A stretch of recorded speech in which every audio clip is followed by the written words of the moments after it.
Vanilla Team Fortress 2 has 5 game modes you can play on in casual.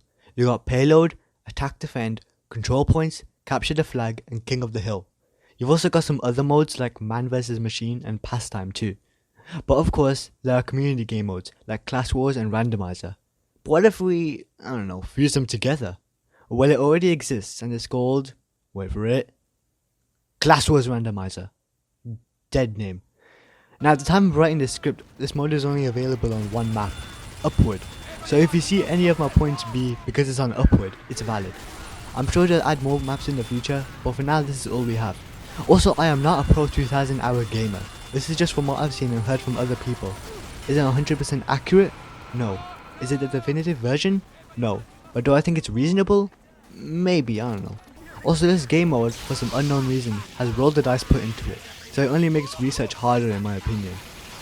Before I get into the list, I need you to understand what's going on here. There's no F tier because considering how you can get a very good combo like the Criticola and Tomislav, there's no class I'd say that's that bad. I'm also going to be using Great Blues template just without the even category because this is Payload, there is no even team. But with all that out the way, let's talk about this big pile of crap. Starting off in the D tier, we have both sides of Sniper. You need to understand that, apart from Sniper, every class in TF2 has their own passive ability.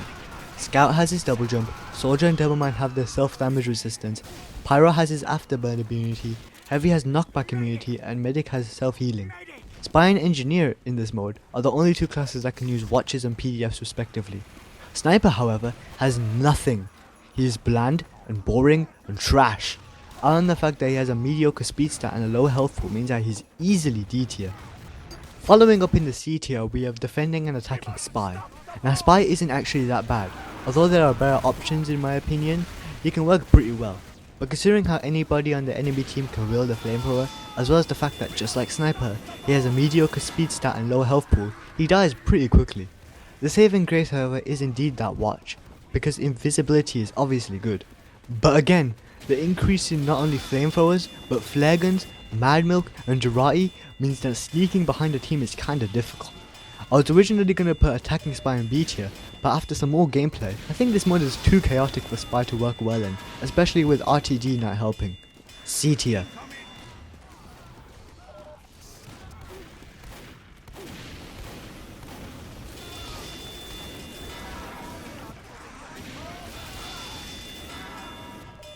With Spy, we also have Attacking Heavy. This shouldn't be too much of a surprise, considering how Heavy in TF2 has always been a primarily defensive class. Of course you can go offensive, but it's not that worth it. In terms of Class Wars Randomizer however, Heavy struggles a lot of the time, as weapons like the Scattergun or Flamethrower just aren't built for a slow tank such as himself. His bulk doesn't mean too much either, considering how anybody can be running around with a Phlogistinator, or they can just snipe you across the map with a sniper rifle. The knockback resistance could be useful against the air blast or other knockback weapons, but at the end of the day, you're an easy target for anybody with good aim or strategy. C tier. In the B tier we have what I believe to be the midpoint of his tier list. Both Attacking and Defending Pyro are solid classes to be in. Pyro isn't that slow, and he's not that frail either, and because afterburn immunity is kinda situational, even though it's pretty good anyways, it's solely reliant on what you're up against. If you get something like the Bison or Gas Passer, you're really gonna struggle, but if you get something like the Babyface's Blaster or even Sniper Rifle, you can do pretty well. Pyro isn't bad, but he's not crazy good either, so he's just solid all around. Also in the B tier we have Defending Scout. Now Scout is really good in this mode if you didn't know. That's more to do with his offense, which I'll come to later. Scout obviously isn't a defensive class, with his low health pool. His mobility saves him from being a C or D tier, but his double jump isn't too useful in a defensive position, apart from camping a choke point, which Scout isn't very good at anyways. Scout is really powerful in Class Wars Randomizer, but this isn't a very good spot for him to be in. B tier. Attacking Engineer, like Heavy, isn't really supposed to be an offensive tool. He's more of a defensive support class. But regardless, sentries are sentries. You might be thinking, how would Engineer upgrade his sentry without a wrench? And that's a good question, but firstly, getting a wrench isn't that hard, and secondly, don't underestimate level 1 sentries, they're not that bad at holding a push. Engineer also has his teleporter to maintain front lines better, and if one of them gets a flamethrower or a liquid, then they can easily counter defending spies too. But he's still not supposed to be an attacking class. There's the risk of his sentries being broken during their setup, any Uber can easily push them back, and it's pretty hard to get out of spawn as Engineer anyways because of the lack of the short circuit. B tier. Now these next two, I'm not 100% sure about their placement. I was originally gonna treat them like Pyro as the middle of this tier list, but after careful considerations, I've decided not to. Both Demoman and Soldier are two solid classes to be on, both offense and defense. Their self-damage resistance is certainly useful and upward because of its high skybox, so they can do their classic rocket and sticker jumping as usual, as well as extra tools such as the detonator. I don't think they truly have a downside, because the only thing holding either of them back is what item they get. You could make the claim that Soldier's poor speed could handicap him, but because of the potential rocket jumping, it's not too much of a hindrance. If I had to be more specific where I would put them, I'd put attacking Soldier in high B tier because he's more prone to being headshot due to his low speed, compared to attacking Demoman. Defending Demoman is in B tier as well, because of his lower health pool, meaning that he won't last as long defending compared to a defending Soldier. Attacking Demoman and defending Soldier are put in low A tier low because of what I just said. But realistically they are very similar, so if you think attacking Demoman should be lower or attacking Soldier should be higher, I don't blame you. I could be biased as well, who knows. A/B tier. Now you might be a bit surprised seeing Medic so high up, and for good reason. He's kinda mediocre in regular class wars, but there's a reason for this. He lacks pressure. Of course you can uber chain, but that requires a lot of team coordination, which is rare, and Battle Medic isn't that good either. But in this mode, you have the potential of anything, which means you can have a medic with a rocket launcher, sticky bomb launcher, or even just a shotgun, which is better than nothing. Any of these quickly make a medic force to be reckoned with, as he's not particularly slow at 107% speed, and is not frail either at 150 HP. Unlike any other offensive class, Medic has more sustainability, not in the form of pure bulk, but healing, due to his passive healing ability, which is really useful as a retreat or to hold a choke point just a little bit longer.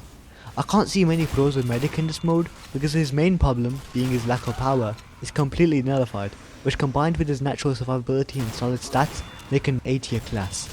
I know I've been dunking on Heavy a bit in this video, but in a defensive position, he's really good. That massive health pool means that he has a lot of sustainability, as well as more healing options outside of the lunchbox, such as the Mad Milk and Uber tools. Just saying right now, Heavy with a sniper rifle is busted. The speed of Heavy doesn't really matter when you're scoped in, so it's about bulk, which clearly Heavy has a lot of. Uber wielding Heavies are pretty good as well, with the only problem being that they're slow, so they might not get to you in time like a medic. This is the way Heavy is supposed to be played as, defensively, holding down a choke point or preventing the payload from moving. A tier. Oh boy, S tier, the best classes you can get in this mode. Starting off with an already powerful class, we have Defending Engineer. In Great Blue's video, he also puts Engineer in S tier because of the Wrangler and Short Circuit making him ludicrously broken. But you're not guaranteed to get either of those two weapons. Hell, you're not even guaranteed to get a wrench, so have fun with the level 1 sentry, dispenser and teleporter. This sounds bad, sure, but even if there is no engineer with a wrench, there's still like 5 teleporters that spawn, so unless your entire team gets wiped out, then you shouldn't be waiting too long. And I'm gonna say this again, don't underestimate the level 1 sentry, it's not that bad, especially at the start where there's like 7 of them. You know what, you can even make a case for attacking engineer to be higher, because of their survivability through several dispensers, as well as the speed they come out through teleporters. But I genuinely think there's another class that could beat defending engineers. I'm not 100% sure, but they could have a good shot. Attacking Scout. Where do I even begin? This guy is busted in this mode, arguably better than defending engineer. Remember what I said about attacking Heavy? That some weapons just aren't designed for him? Well, in Heavy's case they suck, but in Scout's case, absolutely busted. The flamethrowers like the Phlogistonator and Dragon's Fury are broken on Scout. The Direct Hit and Black Box are broken on Scout. The Sticky Bomb launchers are broken on Scout. Pretty much any offensive tool will be extremely powerful, because they're all designed for slower classes like Soldier and Demoman. There are so many weapons that Scout can abuse, like if it has any sort of offensive ability it's gonna be useful. The only class I can see being able to withstand him is Engineer, and maybe, just maybe, Heavy. But this seriously requires spawn camping, and even then, Short Circuit Scout is broken as well. Roll the Dice does not help either because Scout is easily the best abuser of it. The only real downside to Scout is his lack of sustainability. He's gonna have to go back to a medkit eventually, considering how he only has 125 HP. But it doesn't really matter because your teammates can hold so much pressure as attacking Scout anyways, so your brief absence isn't that major. High speed, high damage, snowballing potential and multipliers by like 16 makes attacking Scout an easy S tier in my opinion. Now of course this isn't a pros tier list. This is what I feel are the better and worst classes in the mode. You could justify bringing a class lower or higher tier, or even multiple. But at the end of the day, it's Class War's Randomizer. It has Randomizer in the name. It's not supposed to be taken seriously and it can't be taken seriously. This video is just for fun, and shouldn't be an actual way of deciding who will win a match or not. Also, roll the dice in this mode, so this only makes this problem 10 times worse. But regardless, I still heavily recommend you try out this mode if you haven't already, and with that, this video is over. Thanks for watching and I'll see you in another video.